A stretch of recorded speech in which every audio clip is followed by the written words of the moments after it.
हमारे यहां कहा जाता है क्रीडंतो विश्वमार्यम। इसका अर्थ है let us make this world a noble place to live in. इसलिए इस समिट की ग्लोबल प्रॉस्पेरिटी को बढ़ावा देने की भावना और प्रयास मैं मानता हूं कि न केवल प्रशंसनीय है बल्कि भारत के सिविलाइजेशनल वैल्यूज के अनुरूप है। साथियों, मुझे बताया गया है इस बार की थीम जो तय की गई है वह है next global order, power, purpose and partnership. वसुधैव कुटुंबकम के विचार के साथ हमारे यहां एक जस्ट ग्लोबल ऑर्डर की कल्पना भी बहुत पहले ही की जा चुकी है।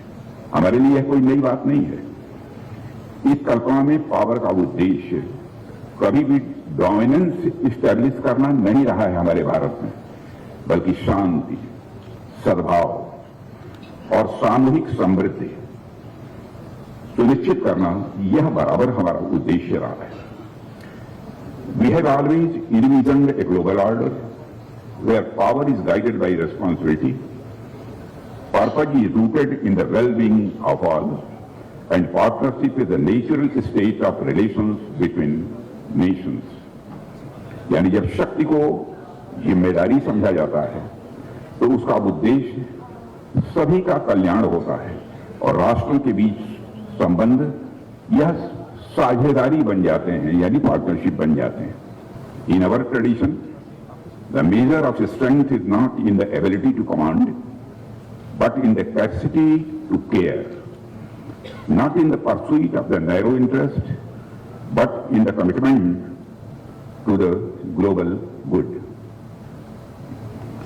यानी हम सदियों से ही ग्लोबल ऑर्डर के पक्ष में रहे हैं। यह हमारे लिए कोई नई बात नहीं है, जो कि जस्ट हो और साथ ही सभी के हित में हो। और आज के समय में इसमें एक और प्रायोरिटी आकर जुड़ गई है और वह है कि हम ग्लोबल कॉन्फ्लिक्ट्स और प्रॉब्लम्स को एड्रेस करें और उनका समाधान करें। लेकिन साथियों, हमें यह स्वीकार करना होगा कि कंटेम्पोररी ग्लोबल ऑर्डर ने जहां कुछ देशों को अनप्रेसिडेंटेड प्रॉस्पेरिटी दी है, वहीं विश्व की एक बड़ी आबादी को केवल इनइक्वलिटी, इनसिक्योरिटी एंड अनसर्टेनिटी भी दी है। साथियों, इस व्यवस्था ने कई संघर्षों को भी जन्म दिया है।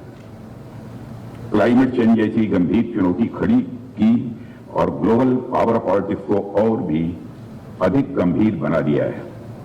यानी यह व्यवस्था सभी के लिए इक्वल अपॉर्चुनिटी और इंक्लूसिव ग्रोथ गढ़ने में सफल नहीं रही है, बल्कि मैं कहना चाहता हूं विफल रही है। ऐसे में यह आवश्यक है कि हम एक नए rules based order, world order का निर्माण करें। रूल्स बेस्ड वर्ल्ड ऑर्डर का हम निर्माण करें, यह आवश्यक है। एक ऐसा ग्लोबल ऑर्डर जहां इक्वलिटी हो, समानता हो, सभी के लिए समान अवसर हो, कॉन्फ्लिक्ट की जगह कोऑपरेशन हो और कंपटीशन की जगह कोलैबोरेशन हो। साथियों, मुझे लगता है कि ऐसे वर्ल्ड ऑर्डर का निर्माण करना केवल भारत के नेतृत्व में ही किया जा सकता है। भारत की नेतृत्व क्षमता में मेरे इस विश्वास के 3 कारण हैं। पहला कारण है हमारा वैल्यू सिस्टम। जैसा कि मैंने शुरू में ही कहा, हम पूरे विश्व को अपना परिवार मानते हैं। The whole world is a family for us. हम लोगों से पूरा विश्व ही एक परिवार है। मैं यहां पर भारत के पूर्व राष्ट्रपति डॉक्टर एपीजे अब्दुल कलाम के द्वारा कही जाने वाली कुछ लाइंस को कोट करना चाहता हूं। डॉक्टर कलाम कहते थे, where there is righteousness in the heart, there is a beauty in the character. When there is a beauty in the character, there is harmony in the home. When there is a harmony in the home, there is order in the nation. When there is order in the nation, there is a peace in the world. इसलिए मैं मानता हूं कि नए world order में यदि भारत के मूल्यों की नींव होगी तो उसका स्ट्रक्चर ह्यूमन होगा, जस्ट और इंक्लूसिव होगा। दूसरा कारण है कि भारत की ग्लोबल इकोनॉमी को लीड करने की तेजी से बढ़ती हुई क्षमता। आज भारत दुनिया की सबसे तेजी से बढ़ती अर्थव्यवस्था है, इसे सबको स्वीकार करना ही पड़ रहा है। भारत दुनिया की चौथी सबसे बड़ी इकोनॉमी बन गया है और तीसरी सबसे बड़ी इकोनॉमी बनने की ओर तेजी के साथ भारत आगे बढ़ रहा है। 2024-25 में भारत की जीडीपी ग्रोथ 6.5% रही है। ग्लोबल इकोनॉमी में मौजूद कई सारे चैलेंजेस के बावजूद भारत में डोमेस्टिक डिमांड में तेजी से वृद्धि हुई है। पिछले डिकेड में हमारे एक्सपोर्ट्स में 76% की वृद्धि हुई है, जिसमें इंजीनियरिंग, इलेक्ट्रॉनिक्स, फार्मास्यूटिकल्स सेक्टर का कंट्रीब्यूशन सबसे ज्यादा रहा है। सर्विस एक्सपोर्ट्स 2 गुने से भी ज्यादा हो गया है और पिछले 10 साल में रेट ऑफ इन्फ्लेशन की दर भी घटी है। प्रसिद्ध अर्थशास्त्री जगदीश भगवती जी ने अभी हाल ही में कहा था कि पहले विश्व बैंक यानी वर्ल्ड बैंक भारत को बताता था कि उसे क्या करना है, लेकिन अब भारत विश्व बैंक को बताता है कि उसे क्या करना है। यह स्टेटमेंट पिछले 11 सालों में भारत को एक डिपेंडेंट इकोनॉमी से सेल्फ रिलायंट और globally competitive economic power house बनने की यात्रा को दर्शाता है। साथियों, आज जब बहुत सारे देश ग्लोबल सप्लाई चेन डिसरप्शन से काफी प्रभावित हो रहे हैं, भारत ग्लोबल सप्लाई चेन्स को मजबूत कर सकता है। भारत के अंदर वह क्षमता है। आज दुनिया के बड़े देश चाइना प्लस की बात करते हैं तो मैं आपसे पूछता हूं कि यह काम भारत के अलावा और कौन सा देश कर सकता हो? मैं मानता हूं बहुत सोच समझ कर यदि आप जवाब देंगे तो कहेंगे केवल और केवल भारत कर सकता है। इसलिए जब हम आत्मनिर्भर भारत की बात करते हैं तो मात्र इंपोर्ट सब्स्टिट्यूशन की पॉलिसी नहीं है, बल्कि उसके पीछे ग्लोबल गुड की भावना है। उसके पीछे दुनिया की एक रोबस्ट सप्लाई चेन देने की भावना है।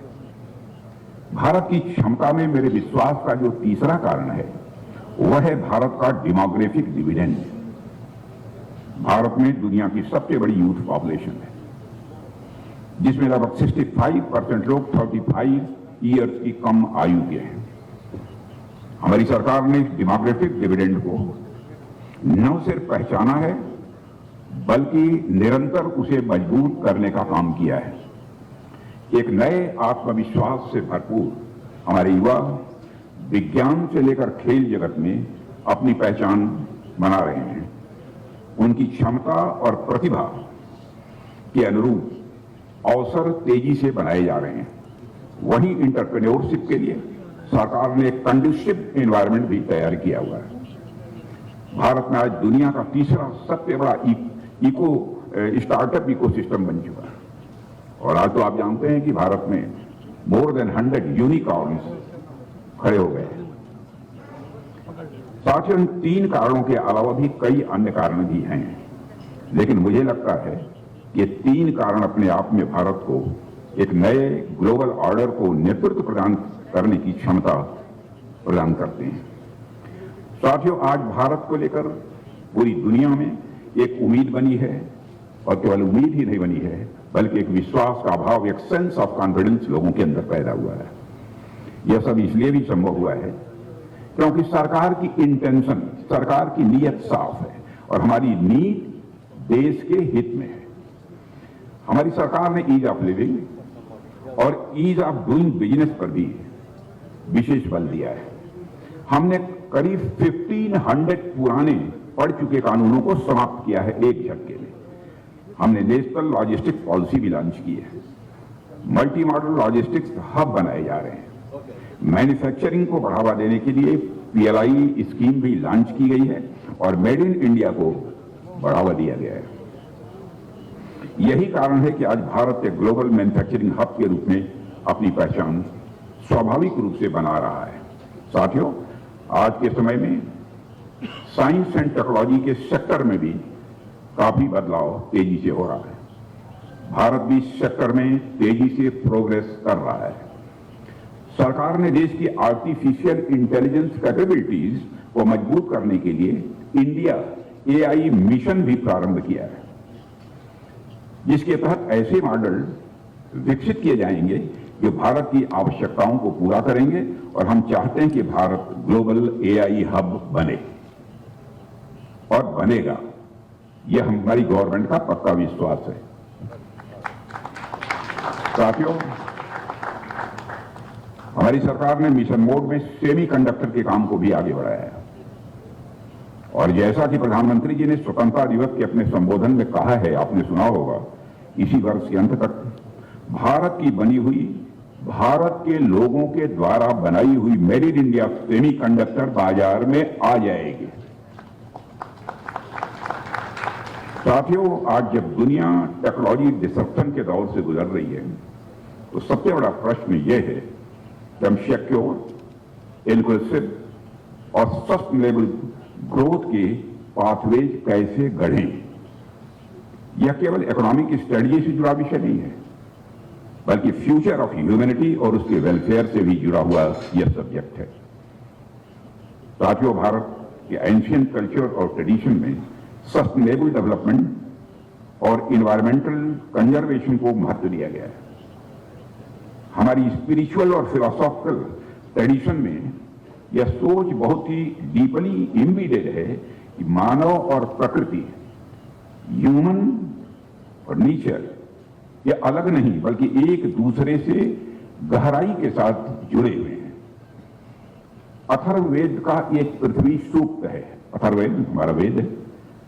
वह पृथ्वी सूक्त पृथ्वी को एक पोषण देने वाली मां के रूप में देखता है और उसकी रक्षा तथा सम्मान का आह्वान करता है।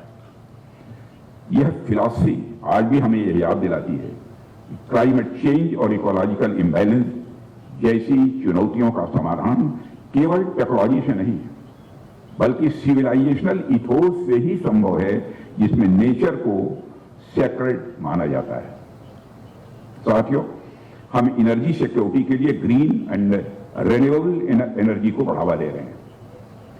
आज रिन्यूएबल एनर्जी में भारत ने 200 गीगावाट से अधिक की क्षमता स्थापित कर ली है और 2030 तक 500 गीगावाट का लक्ष्य हम लोगों ने निर्धारित कर रखा है। भारत ने ग्लोबल लीडरशिप दिखाते हुए इंटरनेशनल सोलर मिशन भी स्थापित किया है। हमने ग्रीन हाइड्रोजन मिशन को भी तेजी से आगे बढ़ाने का काम किया है। हमारे सभी अचीवमेंट्स और गोल्स सस्टेनेबल फ्यूचर की दिशा स्वाभाविक रूप से तय कर रहे हैं। साथियों, भारत में सेकंड जनरेशन रिफॉर्म्स लंबे समय से पेंडिंग थे। हमारी सरकार ने उसको पूरा करने का कार्य शुरू कर दिया है। चाहे जीएसटी जैसा बड़ा टैक्स रिफॉर्म हो या क्रिमिनल लॉज का रिफॉर्म हो, हमारी सरकार ने इस तरह के अनेक स्ट्रक्चरल रिफॉर्म्स किए हैं। इसी वर्ष स्वतंत्रता दिवस के अवसर पर लाल किले के प्राचीर से प्रधानमंत्री मोदी जी ने जीएसटी में टैक्स रेट्स को रिकैलिब्रेट करने की बात कही है। मैं समझता हूं कि सिर्फ इस रिफॉर्म से भारत की ग्रोथ रेट को एक अच्छा पुश मिलेगा। साथियों, मैन्युफैक्चरिंग सेक्टर पर हम स्पेशल फोकस कर रहे हैं। मेक इन इंडिया इनिशिएटिव ने हमारे मैन्युफैक्चरिंग सेक्टर को, मैं विश्वास के साथ कह सकता हूं कि नई ऊर्जा दी है। इससे बड़े पैमाने पर इसमें इन्वेस्टमेंट आया है और लाखों नए रोजगार के अवसर पैदा हुए हैं। आज भारत की बढ़ती इंफ्रास्ट्रक्चर कैपेसिटी, यंग वर्कफोर्स और फेवरेबल पॉलिसीज के साथ मैन्युफैक्चरिंग में दुनिया का नेतृत्व करने का अवसर पहले से कहीं बड़ा है। मैं भारत का रक्षा मंत्री हूं, डिफेंस मिनिस्टर, और जो काम डिफेंस सेक्टर में पिछले कुछ वर्षों में किया गया है उसकी भी चर्चा करना मैं आवश्यक समझता हूं।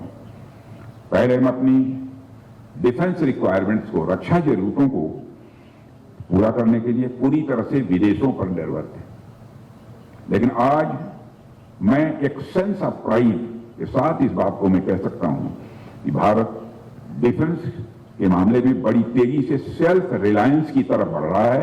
और इतना ही नहीं, भारत का डिफेंस एक्सपोर्ट्स भी बढ़ रहा है। आज भारत का डिफेंस एक्सपोर्ट 2014 की तुलना में 35 टाइम्स बढ़ चुका है। 2013-14 में भारत से होने वाला डिफेंस एक्सपोर्ट अप्रॉक्सीमेटली 686 करोड़ का था, वो आज 24-25 में बढ़कर अप्रॉक्सीमेटली 24,000 करोड़ रुपए तक पहुंच गया है। करीब 100 कंट्रीज को हमारे देश में बने डिफेंस प्रोडक्ट्स एक्सपोर्ट किए जा रहे हैं।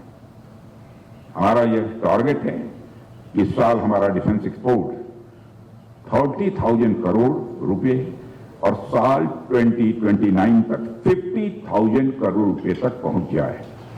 यह टारगेट इस बार अपने सेकंड टेन्योर में मैंने 2024 की जुलाई में ही अपने अफसर्स को हमने दिया है कि हम 29 तक 50,000 करोड़ तक अपना एक्सपोर्ट ले जाना चाहते हैं। मुझे पूरा विश्वास है, मैं कॉन्फिडेंट हूं, not over confident but fully confident, हम इस टारगेट को अचीव करने में कामयाब होंगे। साथियों, भारत के डिफेंस सेक्टर में 2014 के बाद से कई अन्य रिमार्केबल चेंजेस भी हुए हैं।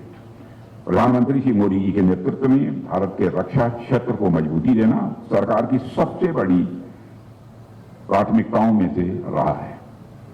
पिछले 11 वर्षों में देश का डिफेंस बजट 2013-14 में 2,53,000 अप्रॉक्सीमेटली करोड़ हुआ करता था, वह बढ़कर 3 टाइम्स बढ़ा है और बढ़कर आज 6,21,000 करोड़ अप्रॉक्सीमेटली पहुंच गया है। और ऑपरेशन सिंदूर के बाद तो यह डिफेंस बजट और भी बढ़ने वाला है। डिफेंस इंडस्ट्रियल सेक्टर में सेल्फ रिलायंस को बढ़ावा देने के लिए मिनिस्ट्री ऑफ डिफेंस द्वारा 5 पॉजिटिव इंडियनाइजेशन लिस्ट जारी की गई है। इनमें शामिल डिफेंस इक्विपमेंट, वेपन सिस्टम और प्लेटफॉर्म्स की कुल संख्या 509 है। इनका प्रोडक्शन अब अनिवार्य रूप से भारत की धरती पर किया जाएगा। कोशिश होगी कि भारतवासियों के हाथों से किया जाए। ठीक इसी प्रकार हमारी डीपीएसओ द्वारा भी 5 लिस्ट जारी की गई है और इनमें शामिल स्ट्रेटेजिकली इंपॉर्टेंट LRUs यानी लाइन रिप्लेसमेंट यूनिट्स, सब सिस्टम्स, स्पेयर्स एंड कंपोनेंट्स समेत कुल आइटम्स की संख्या 5,012 है। ये भारत में तैयार होंगे, भारत की धरती पर तैयार होंगे, भारतवासियों के हाथों से तैयार होंगे। हम बेहद मजबूती के साथ बहुत प्लान्ड वे में आत्मनिर्भर और मजबूत डिफेंस सेक्टर बनाने की तरफ आगे बढ़ रहे हैं। साथियों, हमारी सरकार ने डिफेंस कैपिटल प्रोक्योरमेंट करने के लिए डिफेंस बजट का 75% डोमेस्टिक कंपनी से प्रोक्योरमेंट करने के लिए रिजर्व किया हुआ है। और यह डोमेस्टिक कंपनीज को प्रमोट करने की दिशा में मैं समझता हूं कि हमारा ये बहुत ही एक महत्वपूर्ण प्रयास है। इसलिए ही जहां 2014 में हमारा डोमेस्टिक डिफेंस प्रोडक्शन लगभग 40,000 करोड़ रुपए था, वहीं आज हमारा डोमेस्टिक डिफेंस प्रोडक्शन 1,50,000 करोड़ रुपए के रिकॉर्ड आंकड़े को पार कर चुका है। साथियों, इस साल हमारा टारगेट है कि हमारा डिफेंस प्रोडक्शन 1.60 लाख करोड़ रुपए को पार कर जाए। मगर यदि ट्रेंड सेट हुआ है, उसको देखते हुए, इस समय जो ट्रेंड सेट हुआ है उसको देखते हुए मुझे लगता है कि हमारा डिफेंस प्रोडक्शन इस फिस्कल ईयर में करीब 2 लाख करोड़ रुपए को पार कर जाएगा। साथियों, जो मैं डिफेंस सेक्टर में सेल्फ रिलायंस की बात कर रहा हूं, उसके कई मायने हैं। किसी भी देश की प्रोग्रेस उसकी सुरक्षा से सीधी जुड़ी होती है। यानी हमारा देश प्रोग्रेस करे, इसके लिए आवश्यक है कि हम हर ओर से अपने को सिक्योर्ड महसूस करें, सुरक्षित महसूस करें। पर अगर हमारी सुरक्षा खुद दूसरों के हाथों में हो, हम बाहर से इंपोर्टेड डिफेंस इक्विपमेंट पर ही निर्भर हों, तो ऐसी सुरक्षा पर कहीं न कहीं स्वाभाविक रूप से सवालिया निशान लग जाता है। इसलिए हमारे लिए जरूरी रहा है कि हम अपनी सुरक्षा के लिए स्वयं आगे आएं और इस देश में डिफेंस मैन्युफैक्चरिंग कैपेबिलिटीज वो बनाने और बढ़ाने में इन्वेस्ट करें। साथियों, मुझे अच्छी तरह से मालूम है कि रक्षा क्षेत्र में जैसे ही आत्मनिर्भरता की बात आती है, हमारा दिमाग सीधे इक्विपमेंट के स्टैंडर्ड और क्वालिटी पर भी पहुंच जाता है। स्वाभाविक है, मन में तरह तरह के सवाल उठने लगते हैं। पर मैं यहां आप लोगों से एक बात कहना चाहूंगा, विनम्रता के पूर्वक कहना चाहूंगा कि फॉरेन कंपनी के इक्विपमेंट्स की जिस क्वालिटी से हम प्रभावित होते हैं, वह क्वालिटी एक दिन में नहीं बनी है, उसमें भी बड़ा समय लगा है और उन्हें अपने देश का बराबर सपोर्ट मिला है। हमारे HAL, हिंदुस्तान एरोनॉटिक्स लिमिटेड का ही उदाहरण लीजिए, इसने भी पहले दिन ही तेजस का निर्माण नहीं कर लिया, पर हमारे समर्थन और हमारी आर्म्ड फोर्सेस के बढ़ते भरोसे ने HAL को तेजस के निर्माण की ओर आगे बढ़ने की एक एनर्जी दी है, एक ऊर्जा प्रदान की है। और मुझे जानकर ये खुशी, आपको यह जानकर खुशी होगी साथियों, कि अभी कुछ ही दिन पहले हमने HAL को करीब 66,000 करोड़ रुपए की लागत से 97 तेजस फाइटर प्लेन्स बनाने का नया ऑर्डर दे दिया है। और इसके पहले भी HAL को 48,000 करोड़ रुपए की लागत से 83 एयरक्राफ्ट बनाने का भी ऑर्डर दिया गया था। हमारा तेजस एयरक्राफ्ट भारत की इंडिजिनस डिफेंस कैपेबिलिटीज का शानदार उदाहरण बनने वाला है, यह मैं विश्वास के साथ कह सकता हूं। ऐसा नहीं है कि हमें इस काम में समस्याओं का सामना नहीं करना पड़ा है, मगर हमने तय किया है कि हर समस्या का समाधान निकालेंगे और भारत में फाइटर एयरक्राफ्ट बनाने की पूरी कैपेबिलिटी निश्चित रूप से हम खड़ी करेंगे। आज हम 5th जनरेशन एयरक्राफ्ट बनाने की दिशा में भी आगे कदम बढ़ा चुके हैं। हम एयरक्राफ्ट का इंजन भी भारत में ही बनाने की तरफ बढ़ चुके हैं। हम लोग फ्रेंच कंपनी शेफ्रॉन के साथ इंजन मेकिंग का काम भारत में शुरू करने जा रहे हैं। हम प्राइवेट सेक्टर को एक सुटेबल ग्रोथ एनवायरनमेंट प्रदान कर रहे हैं। इसके अनुसार हमने स्ट्रेटेजिक पार्टनरशिप मॉडल के माध्यम से फाइटर प्लेन्स, हेलीकॉप्टर, टैंक और सबमरीन सहित मेगा डिफेंस प्रोग्राम के निर्माण के अवसर खोले हैं, जो आने वाले वर्षों में हमारी प्राइवेट कंपनीज को ग्लोबल जायंट्स बनाने में भी वो मदद करेंगे। साथियों, में अच्छी तरह समझते हैं, प्राइवेट सेक्टर में डिफेंस रिसर्च और डेवलपमेंट को स्थापित करने में स्वाभाविक रूप से समय लगेगा। इस प्रोसेस को बढ़ावा देने के लिए हमने DRDO के माध्यम से free of cost transfer of technology के अवसर खोल दिए हैं और यह डिफेंस टेक्नोलॉजी सेक्टर में आत्मनिर्भरता की तरफ एक बहुत बड़ा कदम है। इसके अलावा उत्तर प्रदेश और तमिलनाडु में हमारी सरकार ने 2 डिफेंस इंडस्ट्रियल कॉरिडोर्स बनाए, जहां आज लोग इन्वेस्ट कर रहे हैं, और एक कॉरिडोर हमारे रक्षा उद्योग के लिए ग्रोथ ड्राइवर्स के रूप में काम करना शुरू कर चुके हैं।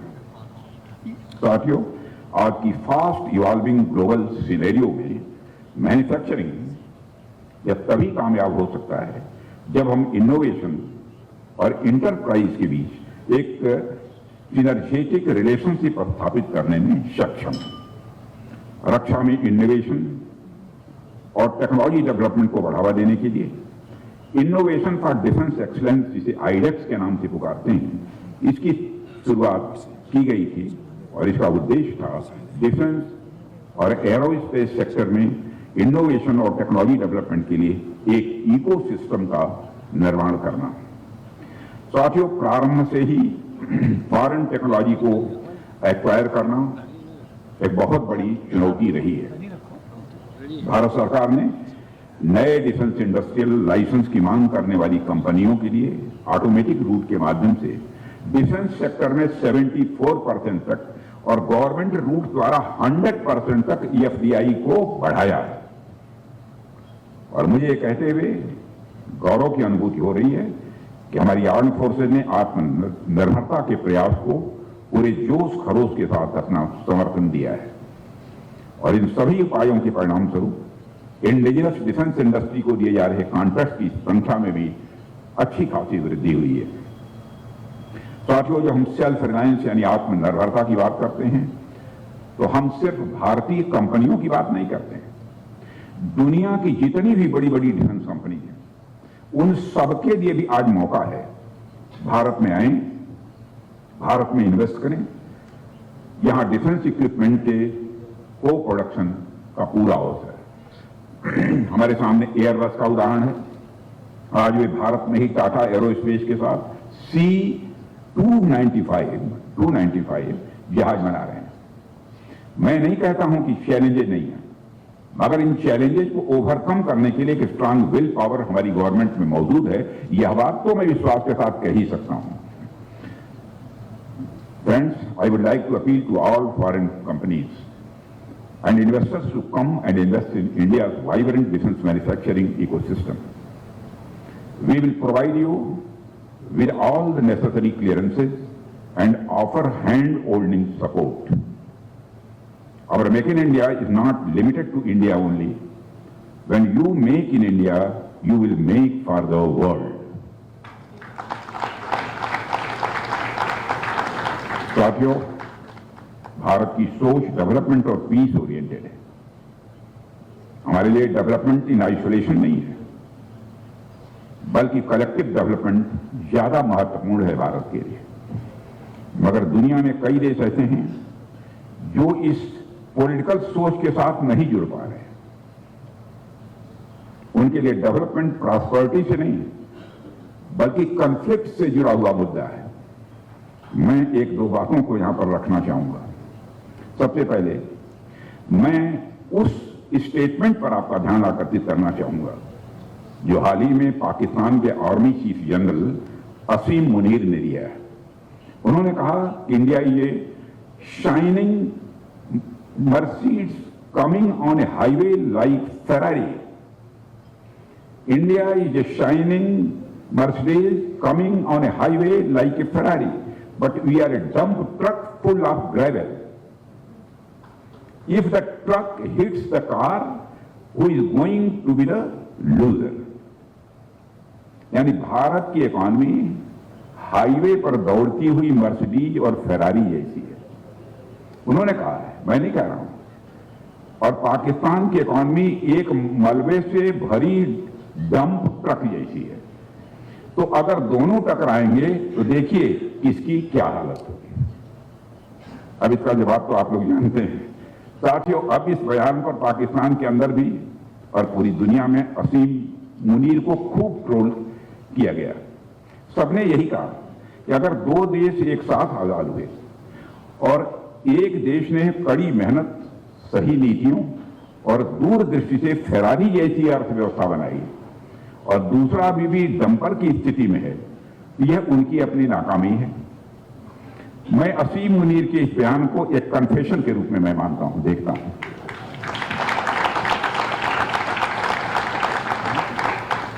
मैं उनके इस बयान को केवल ट्रोल मटेरियल नहीं मानता। हम सब जानते हैं कि पाकिस्तानी स्टेट को कौन रन करता है। इस गंभीर चेतावनी के पीछे जो ऐतिहासिक संकेत है, यदि हमने उस पर ध्यान नहीं दिया तो हमारे लिए एक चिंता का विषय बन सकता है। और हां, यदि हम इस पर ध्यान देंगे और इस पर तैयारी करेंगे तो इस तरह की चेतावनियों का करारा जवाब देने में भारत सक्षम है। साथियों, पाकिस्तान के सेना प्रमुख ने जाने अनजाने में एक ऐसी कबीलाई और लुटेरी मानसिकता की तरफ इशारा किया है जिसका शिकार पाकिस्तान अपने जन्म से रहा है। वो मानसिकता यह मानकर चलती है कि आप रिच हैं, आप मॉडर्न हैं, आपके यहां महिलाओं को सम्मान मिल रहा है, आप चांद पर पहुंच गए हैं, आप आर्थिक विकास कर रहे हैं, इसलिए आपका ध्यान डेवलपमेंट पर है बजाय इसके कि युद्ध लड़ने पर। और हम डेवलपमेंट पर ध्यान दे रहे हैं, युद्ध लड़ने पर नहीं। आपके उदार चरित्र और आपके उदार समाज के चलते आपकी सैन्य परंपरा और आपका लड़ाकू जज्बा कमजोर पड़ गया है, वो मानते हैं। वह लुटेरी मानसिकता यह मानकर चलती है कि शायद हम वार के नेगेटिव कॉन्सिक्वेंसेस झेलने के लिए उतने तैयार नहीं होंगे और हमारी लड़ने की ताकत और इच्छा शक्ति, यह दोनों कमजोर पड़ गई है। मुझे ऐसा लगता है साथियों कि हमें पाकिस्तानी सेना की इस भ्रम को तोड़ना होगा। ऑपरेशन सिंदूर के चलते तो वैसे उनके मन में यह भ्रम उत्पन्न होना भी नहीं चाहिए था। कैसे हो गया यह ऊपर वाला जाने, पर हमें यह इंश्योर करना होगा कि भारत की प्रॉस्पेरिटी, हमारी संस्कृति और हमारी इकोनॉमिक प्रॉस्पेरिटी के साथ साथ हमारी रक्षा क्षमता, डिफेंस कैपेबिलिटी और अपने राष्ट्रीय सम्मान के लिए लड़ने की भावना भी हमारी उतनी ही सशक्त बनी रहे और बनी रहेगी। हमें यह इंश्योर करना होगा कि हमारी सभ्यता में, हमारे राष्ट्र में वो फाइटिंग स्पिरिट भी जिंदा रहे, और मैं डिफेंस मिनिस्टर के नाते कहना चाहता हूं वो जिंदा है और जिंदा रहेगी। साथियों, इसलिए जब हम अपने बच्चों को, यानी अपनी आगे आने वाली पीढ़ी को science, mathematics, artificial intelligence, quantum physics और स्पेस रिसर्च में आगे बढ़ाते हैं, उनको इन विषयों की शिक्षा देते हैं, तो साथ ही यह भी आवश्यक है कि हर नागरिक, हर विद्यार्थी के भीतर राष्ट्र की रक्षा का भी संकल्प यह जीवित रहे। हमारे युवा केवल वैज्ञानिक ही न बने बल्कि योद्धा वाली मानसिकता भी रखें, जो उनके निजी जीवन में आगे बढ़ने में तो सहायक होगी ही, साथ ही साथ समाज और देश की सुरक्षा के लिए भी यह आवश्यक होगा। साथियों, जब देश की सुरक्षा व्यवस्था पर आंच आती है तो निश्चित तौर पर देश का डेवलपमेंट पीछे जाता है। देश के इंफ्रास्ट्रक्चर को नुकसान पहुंचता है, देश के नागरिकों के जान माल को भी नुकसान पहुंचता है। इसलिए मेरा मानना यह है कि डिफेंस पर किया गया एक्सपेंडिचर इस तरह के जो लॉसेज हैं, नुकसान हैं, उनको एवॉइड करता है। अगर आपकी रक्षा व्यवस्था मजबूत होगी, कोई भी शत्रु, कोई भी विरोधी आपकी प्रॉस्पेरिटी पर आंख उठाकर नहीं देखेगा, उसे टारगेट करने की कोशिश नहीं करेगा। इसलिए मैं पूरी जिम्मेदारी के साथ आप लोगों के साथ कहना चाहूंगा कि defence expenditure is a part of development expenditure. Defence expenditure is a part of development expenditure. I repeat, defence expenditure is a part of development expenditure. यह तो रही पहली बात जो मैंने आपके सामने रखी। साथियों, मैं अब दूसरी बात पर आता हूं। हम सब देख रहे हैं कि आजकल कई देशों में इमिग्रेशन को लेकर एक नेगेटिव सेंटिमेंट पैदा हो रहा है। कई देशों में ग्रेजुएट स्टूडेंट और प्रोफेशनल्स के लिए वीजा नियम कठोर हो रहे हैं, जिससे हमारे भारतीय छात्रों और कामकाजी लोगों को कठिनाइयां झेलनी पड़ सकती हैं। सतही तौर पर तो यह हमारे लिए एक चैलेंज दिखता है, लेकिन मेरा मानना है कि हमारे लिए एक बहुत बड़ी अपॉर्चुनिटी भी है। आज हमारे लाखों विद्यार्थी, रिसर्चर्स, साइंटिस्ट और प्रोफेशनल्स दुनिया भर की यूनिवर्सिटी और इंस्टीट्यूशंस में काम कर रहे हैं। यदि अन्य देशों में इमिग्रेशन को लेकर माहौल कठिन होता है, तो हमें इस टैलेंट को भारत में वापस लाने की रणनीति बनानी चाहिए। अब बनाएंगे। हमें अपनी universities, IITs, IIMs, IISER, R&D labs, companies और थिंक टैंक्स में ऐसी जगह, ऐसे अवसर और एकेडमिक फ्रीडम उपलब्ध कराने होंगे ताकि वह टैलेंट भारत में आकर अपना कंट्रीब्यूशन कर सके। साथियों, हमारी यूनिवर्सिटीज के वाइस चांसलर्स, डीन्स और प्रोफेसर से मैं ये कहना चाहूंगा, हम क्या ऐसे स्ट्रक्चरल चेंजेस कर सकते हैं, हम ऐसे क्या इंसेंटिव दे सकते हैं कि दुनिया भर में फैला हुआ हमारा इंडियन टैलेंट हमारे पास हमारे लिए काम करने के लिए आए। क्या हम ऐसी कोई व्यवस्था कर सकते हैं कि हमारा इंडियन टैलेंट जो बाहर के देशों में काम कर रहा है, अगर उसे वहां कोई असुविधा हो तो किसी और दूसरे देश में या दूसरी कंपनी में जाने के बजाय वो हमारे देश में आए। उससे हमारे रिसर्च एंड डेवलपमेंट और इनोवेशन इकोसिस्टम को जो सडन बूस्ट मिलेगा, वह कहीं न कहीं हमें और अधिक ऊंचाइयों तक पहुंचाएगा। साथियों, यह समय है कि हम चैलेंज से चिंतित होने की बजाय अपॉर्चुनिटी देखें। तभी आने वाले वर्षों में हम सभी मिलकर भारत को सिर्फ टेक्नोलॉजी का कंज्यूमर नहीं बल्कि टेक्नोलॉजी क्रिएटर और इस सेक्टर में ग्लोबल लीडर बना सकते हैं। साथियों, इंडियन इकोनॉमी की जिस रैपिड रेल के हम सब सहयात्री हैं, माने रैपिड रेल के हम जो को पैसेंजर्स हैं, उसके अगले स्टेशन ग्रोथ, प्रॉस्पेरिटी और खुशियों के हैं। दरवाजे दोनों साइड खुलेंगे, इसलिए यह सही समय है भारत की इकोनॉमिक जर्नी से जुड़ने का। साथियों, आज के समय में दुनिया के कई हिस्सों में कॉन्फ्लिक्ट जारी है। एक बड़ी आबादी के लिए आज की दुनिया एक असुरक्षित जगह बन गई है। नेचुरल डिजास्टर्स बढ़ रहे हैं। महामारी जैसे संकट कॉम्प्रिहेंसिव और कॉन्टिन्यूअस डेवलपमेंट के मिशन को कमजोर करते हैं। साथ ही जब ये संकट ओवरलैप करते हैं तो ये प्रॉब्लम्स और भी कॉम्प्लेक्स हो जाते हैं। साथियों, इन सभी कॉम्प्लेक्स प्रॉब्लम्स के लॉन्ग टर्म सॉल्यूशन के लिए बेहद जरूरी है कि भारत एक लीडरशिप रोल में हो, और भारत का लीडरशिप रोल में होना पूरी दुनिया के लिए काफी यह मददगार साबित हो सकता है। इसलिए मैं मानता हूं कि न्यू ग्लोबल ऑर्डर में भारत की भूमिका अत्यंत महत्वपूर्ण होगी। मैं यहां बैठे सभी लोगों को मैक्स मूलर की कही एक बात यहां पर याद दिलाना चाहता हूं। मैक्स मूलर ने कहा था कि अगर मुझसे पूछा जाए कि किस देश के लोगों ने अपनी प्रतिभाओं का सबसे अधिक विकास किया है, जीवन की सबसे बड़ी समस्याओं पर सबसे गहराई में जाकर विचार किया है और उनके समाधान खोजे हैं, तो मैं भारत की ओर इशारा करूंगा। यह मैक्स मूलर ने कहा है। इसलिए मैं मानता हूं कि सिक्योर, इंक्लूसिव और सस्टेनेबल ग्रोथ का समाधान भारत से ही निकलेगा। यह मेरा अडिग विश्वास है।